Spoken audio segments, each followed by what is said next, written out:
Bonjour, aujourd'hui je vous propose un focus sur les 7 éléments clés d'un parcours de formation personnalisé. En effet, pour rappel, dans le cadre du projet de transition professionnelle, la commission va étudier votre projet en fonction de 3 critères: la cohérence de votre projet professionnel, la pertinence du parcours de formation et des modalités de financement, et bien sûr les perspectives d'emploi. Donc, aujourd'hui, je vous propose d'étudier le deuxième critère, vous donner des pistes pour bien argumenter votre élément de parcours de formation personnalisé.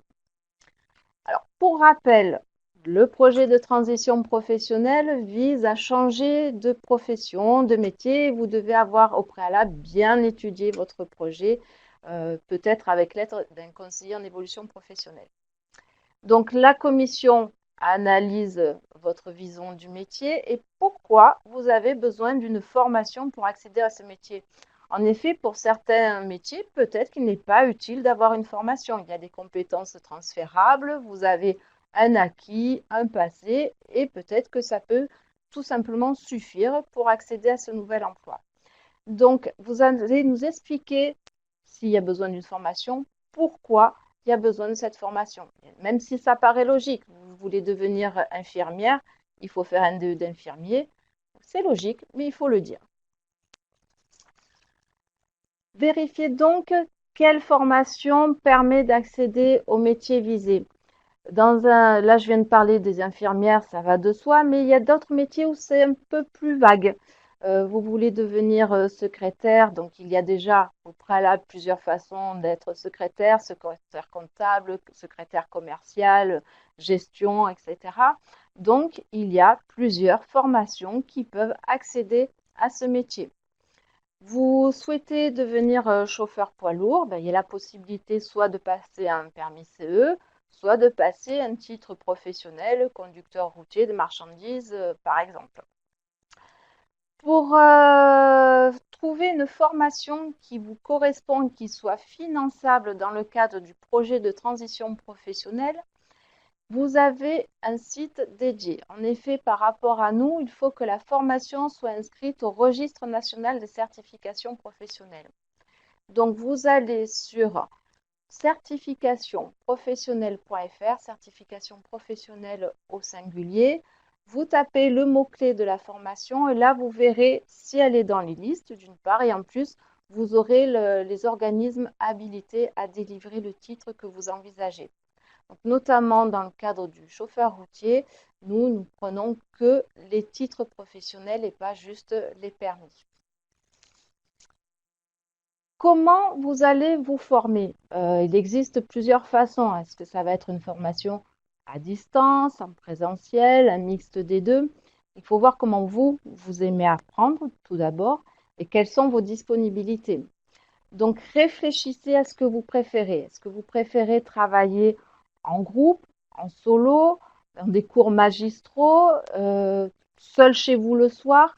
Peut-être que vous ne voulez pas vous absenter de votre poste de travail afin que d'une part votre employeur ne soit pas au courant que vous souhaitez le quitter et changer de métier, ou alors tout simplement pour ne pas nuire au bon déroulement de l'entreprise. Donc il va falloir le préciser et raconter pourquoi vous choisissez cette formation et ces modalités d'apprentissage et si vous êtes renseigné sur les différentes façons d'obtenir le titre ou la certification visée. Il va falloir aussi expliquer que aller en formation peut chambouler votre vie personnelle. En effet, vous allez devoir travailler le soir, vous allez peut-être avoir des rythmes différents, donc racontez-nous comment vous allez vous organiser pendant la formation. Vous avez trouvé la bonne formation. Donc celle-ci peut être proposée par différents organismes et là, il va falloir faire un comparatif. En effet, une même formation, pour avoir un certain titre, selon les organismes, il peut y avoir des durées différentes. Il peut y avoir aussi quelques différences dans les matières proposées. Donc, effectuez bien un comparatif. Regardez aussi qui vont être les intervenants. Est-ce que ça va être des professionnels, des formateurs, des pédagogues? Racontez-nous comment va se passer la formation en prenant un maximum d'informations auprès de l'organisme au préalable. Ensuite, vous allez dire, ben voilà, j'ai comparé plusieurs organismes et j'ai choisi celui-là, ben, soit par rapport à la façon dont les cours sont faits, ou soit aussi peut-être parce que vous avez remarqué que le taux de réussite est plus élevé, le taux d'insertion à l'emploi est plus intéressant, ou alors vous avez eu aussi des échanges avec les anciens élèves et vous avez eu de bons retours. Vous avez aussi la possibilité de vous renseigner par rapport aux professionnels, savoir comment ça s'est passé par rapport aux personnes qu'ils ont recrutées et qui ont suivi telle formation dans tel organisme. Enfin, des fois, il n'y a pas le choix. Hein, voilà, telle formation, il n'y a qu'un seul organisme agréé, ben, il faut quand même le dire. Et oui, ben, ça montrera que vous êtes renseigné en amont sur les différents organismes qui sont susceptibles de vous recevoir. Donc, vous avez trouvé l'organisme de formation. Celui-ci va avoir l'obligation d'effectuer un bilan de positionnement préalable. Alors, c'est un terme un petit peu compliqué sans doute pour vous. Ça fait partie des décrets. Donc, l'organisme de formation doit avoir un parcours personnalisé pour vous. Et il doit nous expliquer en quoi il va personnaliser ce parcours. Par exemple, vous avez un bac, vous visez un CAP, il doit enlever les matières générales. Ou de par votre expérience actuelle et tout ce que vous avez pu faire avant, il y a aussi des compétences que vous avez déjà. Il peut réduire le parcours. En sens inverse, peut-être que vous êtes totalement novice dans le domaine. Vous avez peut-être même quelques petites lacunes, par exemple en bureautique, qui peut rajouter quelques heures afin que vous ayez bien toutes les capacités à suivre les cours. Je parle bien de quelques matières. On ne va pas rajouter 300 heures, s'il vous plaît.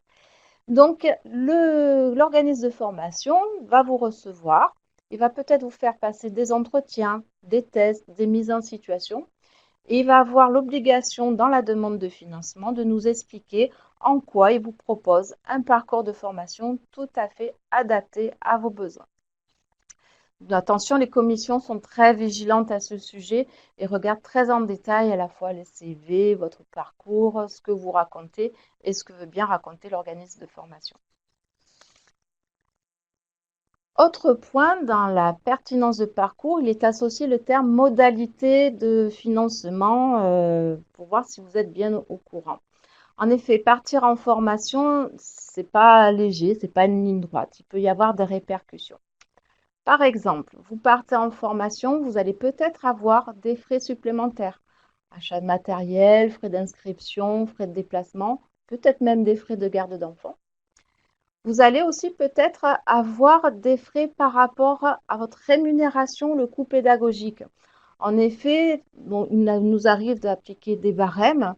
Donc, je vous invite vivement à vous inscrire à un de nos ateliers, soit en visio, soit en présentiel sur Marseille ou Gap, sur le dispositif CPF, projet de transition professionnelle, dans lequel nous vous expliquons en détail les modalités de financement, à la fois pour vous et pour nous, avec les répercussions. Enfin, il y a d'autres façons de financer la formation. Le projet de transition professionnelle est un dispositif parmi d'autres.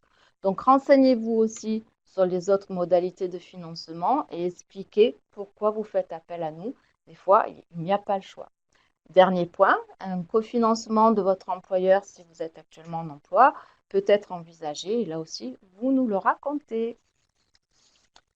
Bien, vous voyez, il y a beaucoup de choses à voir avant de se lancer dans la formation. Donc, il vaut mieux que vous ayez un conseil en évolution professionnelle. Alors, pour retrouver les conseillers en évolution professionnelle, vous allez sur le site mon-service-cep.fr.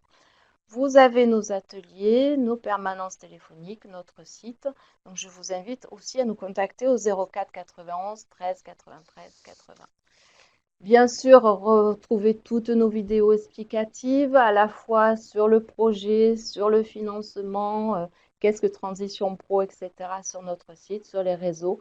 Et à très bientôt pour le troisième point d'évaluation de votre projet. Merci.